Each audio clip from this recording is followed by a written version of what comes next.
ஹார்மோஸ் ஜலசந்தியில் எண்ணெய் கப்பல் மீது ஈரான் நடத்திய தாக்குதலுக்கு பதிலடியாக அமெரிக்க ராணுவம் அந்நாட்டின் மீது மீண்டும் தாக்குதலை தொடங்கியுள்ளது. மேற்காசிய நாடான ஈரான் மற்றும் அமெரிக்கா இடையே அமைதி ஒப்பந்தம் அமலில் உள்ளது. ஈரான் மற்றும் ஓமனை ஒட்டியுள்ள ஹார்மோஸ் ஜலசந்தியில் கச்சா எண்ணெய் உள்ளிட்ட வணிக கப்பல்கள் அனுமதிப்பது தொடர்பாக அமெரிக்கா மற்றும் ஈரானுக்கிடையே மோதல் உள்ளது.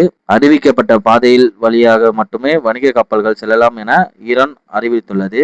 இதை மீறும் கப்பல்கள் மீது தாக்குதல் நடத்தப்பட்டு வருகிறது. இந்த நிலையில் ஓமனை ஒட்டியுள்ள பகுதிகளில் நேற்று மட்டும் 3 சரக்கு கப்பல்கள் தாக்கப்பட்டன. ஏவுகணைகள், ட்ரோன்கள் மூலம் இந்த தாக்குதல் நடந்துள்ளது.